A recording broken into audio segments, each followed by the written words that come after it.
ஆண்டவராகிய இயேசு கிறிஸ்து நாமத்தில் உங்களுக்கு என்னுடைய அன்பின் வாழ்த்துக்கள்.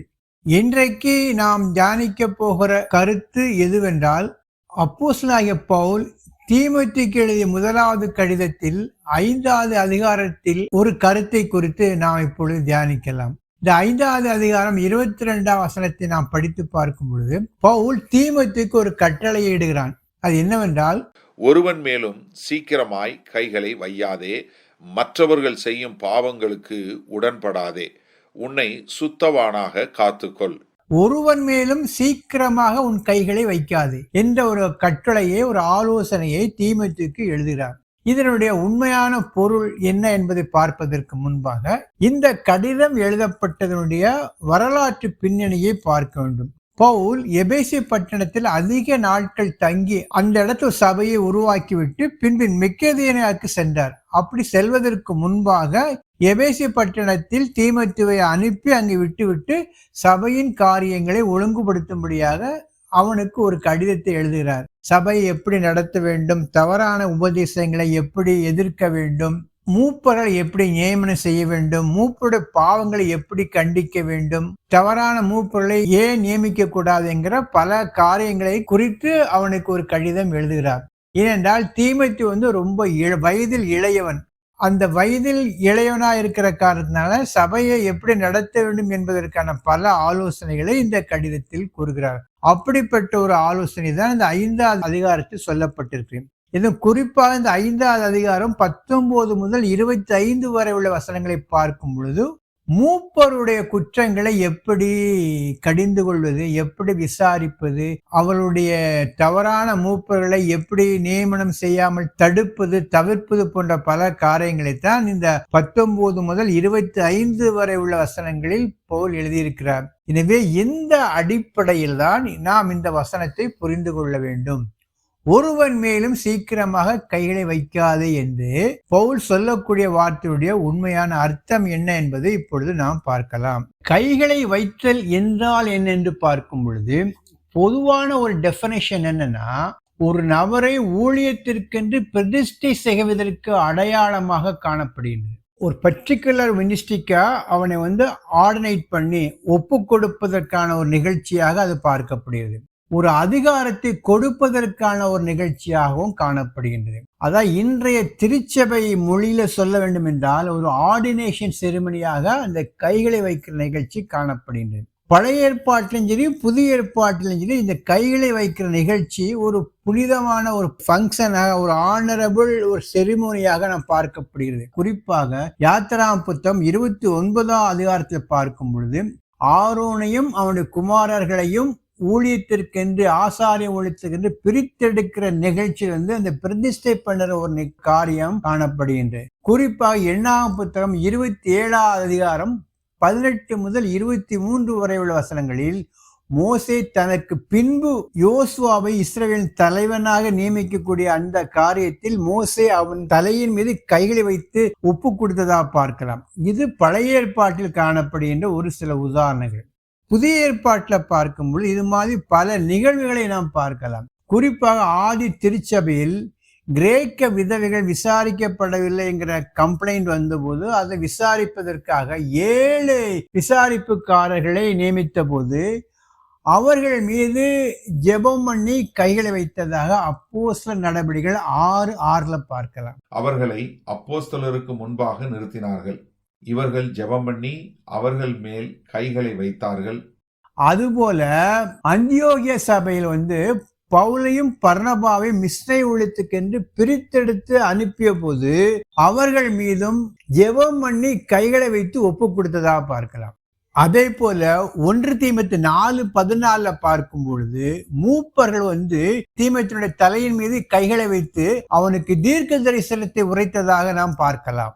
நாம் பயன்படுத்துகிற பவர் மொழிபெயர்ப்பில் 5:22 என்ன மொழியாக்கம் பண்ணப்பட்டுள்ளது என்றால், ஒருவன் மேலும் சீக்கிரமாக கைகளை வையாதே. இது நாம் பயன்படுத்துகிற ஒரு மொழிபெயர்ப்பு. அடுத்ததாக பார்க்கும் பொழுது, இலங்கையிலிருந்து வருகிற இலகு மொழிபெயர்ப்பில் என்ன மொழியாக்கம் பண்ணப்பட்டுள்ளது என்றால், ஊழியத்தில் அமர்த்துவதற்காக அவசரப்பட்டு ஒருவன் மேலும் கைகளை வைக்காதே. அவசரப்பட்டு ஒருவன் மேலும் கைகளை வைக்காது. அதே இது கத்தோலிக்க மொழிபெயர்ப்பில் என்ன மொழியாக்கம் பண்ணப்பட்டுள்ளது என்றால், அவசரப்பட்டு யார் மேலும் கைகளை வைத்து திருப்பணியில் அமர்த்தாதே. இதுல ரொம்ப தெளிவா இருக்கு. எனவே இந்த 3 மொழிபெயர்ப்புகளையும் பார்க்கும் பொழுது ஒரு காரியம் தெளிவாக தெரிகிறது. அவசரப்பட்டு ஊழியத்தில் யாரையும் அமர்த்துவதற்காக அவன் மேல் கைகளை வைக்காதே என்பதுதான் இந்த இடத்துல உள்ள சரியான மொழியாக்கம். இனி இந்த வார்த்தையை எப்படி மேலும் சரியாக புரிந்து கொள்வது என்பதை பற்றி இப்பொழுது பார்க்கலாம். 5:22 சற்று விவரமாக நாம் தியானிக்கலாம். ஒருவன் மேலும் சீக்கிரமாய் கைகளை வையாதே, மற்றவர்கள் செய்யும் பாவங்களுக்கு உடன்படாதே, உன்னை சுத்தவானாக காத்துக்கொள். முதல் இதுல 3 குறிப்புகள் இருக்கிறது. ஒன்று என்னன்னா, ஒருவன் மேலும் சீக்கிரமா கைகளை வைக்காதே. அடுத்த குறிப்பு, மற்றவர்கள் செய்யும் பாவங்களுக்கு உடன்படாதே. 3வது, உன்னை சுத்தவானாக காத்துக்கொள். இந்த முதல் பாயிண்ட் எடுத்துக்கலாம். சீக்கிரமா ஒருவன் மேலும் கைகளை வைக்காதே. இந்த வார்த்தை எப்படி தவறாக புரிந்து கொள்ளப்படுகிறது என்றால், இந்த ஒரு வார்த்தை தெய்வீக சுகத்தை கொடுக்கக்கூடிய சுகமாக்கும் ஊழியங்களோடு இணைத்து பேசுகிறார்கள். இது தவறு. யார் மீதும் உடனடியாக கை வச்சு அவனுக்கு ஜெபிக்க கூடாது. யார் மீதும் உடனடியாக கை வைத்து பிசாசில் விரட்டக்கூடாது என்று சொல்லி தேவனுடைய வல்லமையை மட்டுப்படுத்துவதற்காக இந்த வசனத்தை பயன்படுத்துகிறார்கள். இதனால் ஜாக்கிரதையா நீ ஜெபம் பண்ணும், யார் மேலும் அவசரப்பட்டு கை வச்சு உனக்கு ஆபத்து வந்துடும் என்று சொல்லி இந்த வார்த்தையை தவறாக பயன்படுத்துகிறார்கள். இது அப்படிப்பட்ட காரியத்துக்காக அல்ல. என்னவென்றால், யாரையும் அவசரப்பட்டு ஊழியத்துக்கு அப்பாயின்மெண்ட் பண்ணாது. நிதானமாக யோசித்து யாரையும் ஊழியத்திற்கு நியமித்துக்கொள், மூப்பொருள் நியமித்துக்கொள் என்பதுதான் இந்த இடத்தில் நான் சொல்லக்கூடிய காரியம். அடுத்ததாவது, சீக்கிரமாக மற்றவர்கள் செய்யும் பாவங்களுக்கு உடன்படாது. இதுல என்ன முக்கியமான கருத்து என்னன்னா, தவறான ஒரு நபரை ஆர்டினேட் பண்ணி மூப்பரா வைக்கும்போது அவன் செஞ்ச தப்புக்கெல்லாம் நீங்க பங்காளியா ஆகி விடுவீர்கள், அவன் செஞ்ச தப்புக்கெல்லாம் உங்களுக்கும் பங்கு உண்டு என்ற பேர் வந்துவிடும் என்று சொல்லி இந்த வார்த்தை தவறாக புரிந்து கொள்கிறார்கள். ஒரு பாய் தான் கரெக்ட். முழுமையான அர்த்தம் அது இல்லை.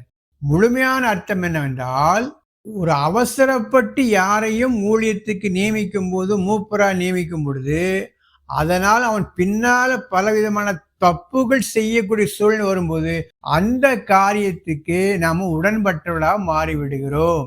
பின்னால் நடக்கக்கூடிய காரியங்களுக்கு நாம் உடன்படக்கூடிய சூழ்நிலை ஏற்பட்டுவிடுமே என்று சொல்லக்கூடிய கருத்து தானே தவிர, ஒரு தனிப்பட்ட மனிதனுடைய பாவ வாழ்க்கையை குற்றங்களை அடிப்படையாக வைத்து அவனை தீர்ப்பு கொடுத்து அவனை ஊழித்து விட்டு விலக்கி வைப்பதற்காக இந்த வார்த்தை சொல்லப்படவில்லை.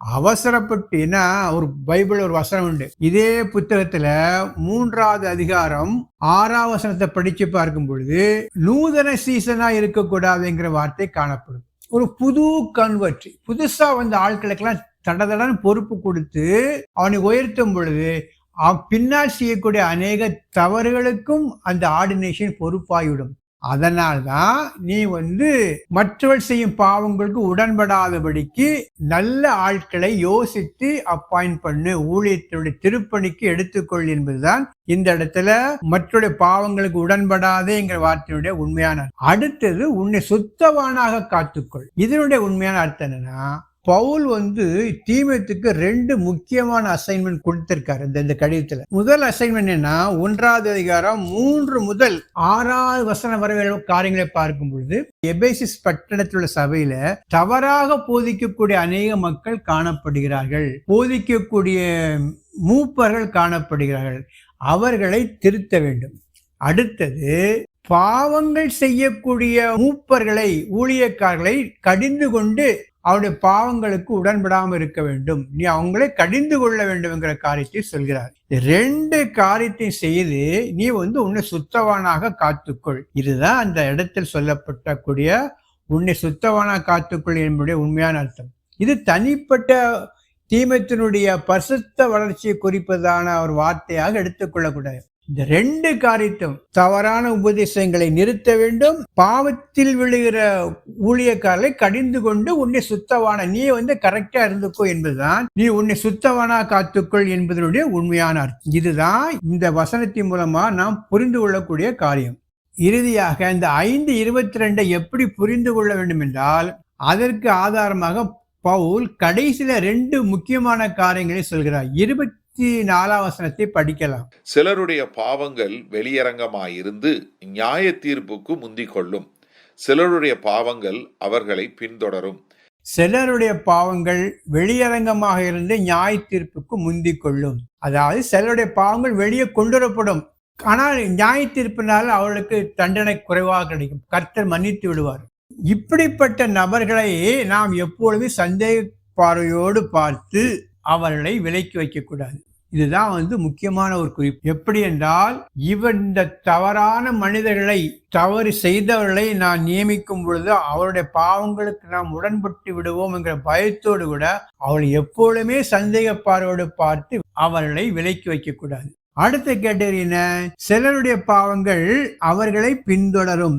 அது யாருக்குமே தெரியாது, கடைசி நியாய தீர்ப்பு நாள்ல தான் விளங்கும். அப்படிப்பட்ட நபர்களை நாம் நல்லவர்கள் என்று எண்ணி பொறுப்புகளை ஒப்படைக்க கூடாது. இது நமக்கு தெரியாது, ஆனாலும் அதனால தான் சொல்றாரு, இதுல நீ சீக்கிரமா எதையும் முடிவு பண்ணாத, அவசரப்பட்டு யாரையும் பொறுப்புக்கு நியமிக்காதே, நிதானத்தோடு செயல்பட வேண்டும் என்பதுதான் இந்த 5:22 மைய கருத்து. நிதானமாக நீங்கள் உடன் ஊழியர்களை தெரிந்து கொள்ளுங்கள், அவசரப்படாதீர்கள், பொறுமையாயிருங்கள், எவரையும் சந்தேக பார்வையோடும் பார்க்க வேண்டாம், யாரையும் வெளித்தோற்றத்தின்படி முடிவு செய்து அவர்களை பொறுப்புக்கு ஒப்படைக்கும் வேண்டாம். இதுதான் இந்த வசனத்தினுடைய அடிக்கூறுகள். இதை புரிந்து கொண்டால் நாம் பலவிதமான தவறான வியாக்கியானங்களுக்கு விலக்கி நம்மை காத்துக்கொள்ள முடியும். அது மற்ற எந்த காரியத்தோடு இணைத்து கொள்ளக்கூடாது. மற்றவருடைய அக்கிரமங்களை, பாவங்களுக்கு உடன்படக்கூடாது என்கிற கருத்தும் இந்த அடிப்படையில தான் புரிந்து கொள்ள வேண்டுமே தவிர மற்ற எந்த வியாக்கியானங்களையும் நாம் ஏற்றுக்கொள்ளக்கூடாது. இந்த செய்திகள் உங்களுக்கு பிடித்திருக்கும் என்றால் லைக் கொடுங்க, கமெண்ட் பண்ணுங்க.